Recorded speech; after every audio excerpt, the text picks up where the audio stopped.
Jasmine Nahar beauty একদিন দুদিন নয়, পরিবার ছাড়া কেটেছে ৪.৫ মাসেরও বেশি সময়। বেঁচে আছেন নাকি মারা গেছেন জানতেন না স্বজনদের কেউ। অশ্রুসজল অপেক্ষার প্রহর গুনেছেন শুধু। অন্ধকার সেই দিন পেরিয়ে বিউটিকে পেয়ে স্বস্তি ফিরেছে পরিবারে। বিউটি জানান, গুমের শিকার হয়ে গোপন বন্দিশালায় সইতে হয়েছে নির্মম নির্যাতন। ব্লেড দিয়ে কাটছিল, সে দাগেরও চিহ্ন এখনো আছে, আমি দেখাতে পারবো। কিন্তু আমার একটাই দাবি, নারী তো নারীই হয়, নারী তো কোনো নির্যাতিত হয় না। একজন নারী সরকার হয়ে কিভাবে একজন নারীর ওপর এভাবে নির্যাতন করতে পারে তার বিচার চাই আমি। বিউটির মতো এমন অনেকেই আওয়ামী লীগ সরকারের আমলে হয়েছেন বিরোধী রাজনীতির বলি। গুম হওয়া সন্তান, স্বামী, পিতার অপেক্ষায় থাকার নিদারুণ কষ্টের কথা জানিয়েছেন বছরের পর বছর। আকুতি ভরা কণ্ঠে গুম খুনের বিচার চাইলেন ভুক্তভোগীরা। হাফেজ জাকির জীবিত আছে না মৃত, এই তথ্যটা অন্তত আপনারা আমাদেরকে দিয়ে সহযোগিতা করুন। মাঝে মধ্যে যখন ফোন আসে, ভাই আমার গুমের বিচার কবে হবি নে, এই কথা যখন শুনি তখন নিজেকে অসহায় মনে হয়। স্বজনদের এমন কান্না ছুঁয়ে গেল হিউম্যান রাইটস সাপোর্ট সোসাইটির আয়োজিত আলোচনা সভার অতিথিদের। এ সময় রাজনৈতিক দলের নেতারা বলেন, স্বৈরশাসকের রোষানলে গুমের শিকার হয়েছেন অসংখ্য মানুষ। চরম মানবাধিকার লঙ্ঘনের শিকার বিএনপি জামাত নেতাকর্মীরা। এই ভয়াবহ গুমের সাথে আমরা এই সবচেয়ে বেশি আমাদেরকে এর মুখোমুখি হতে হয়েছে।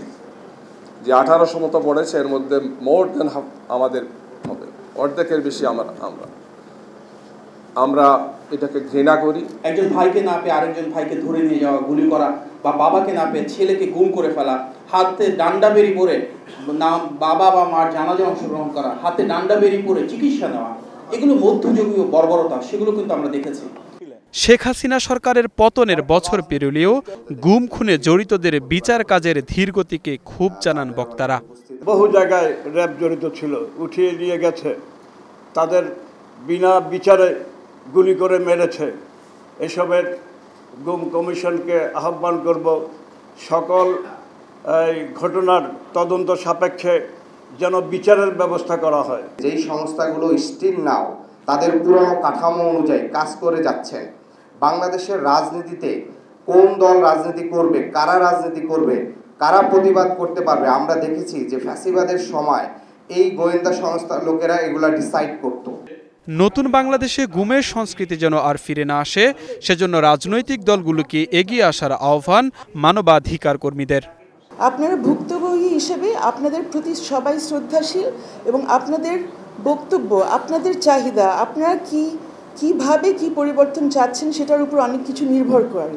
আগামীর বাংলাদেশ যাতে গুম শব্দটি না থাকে, সেই জন্য আমাদের যা যা করণীয় সেই কাজ করতে হবে। এবং আর একটা জিনিস আমাদের খেয়াল রাখতে হবে, ফ্যাসিজমের পরাজিত করেছি বলছি, কিন্তু মাথার ভিতর যে আমাদের ফ্যাসিজম রয়েছে এটাকেও ঝেড়ে ফেলতে হবে।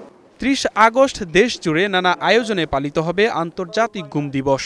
মব তৈরি করে বা অন্যান্য বিভিন্ন কায়দায়। Jisan Ahmed, Star News, Dhaka.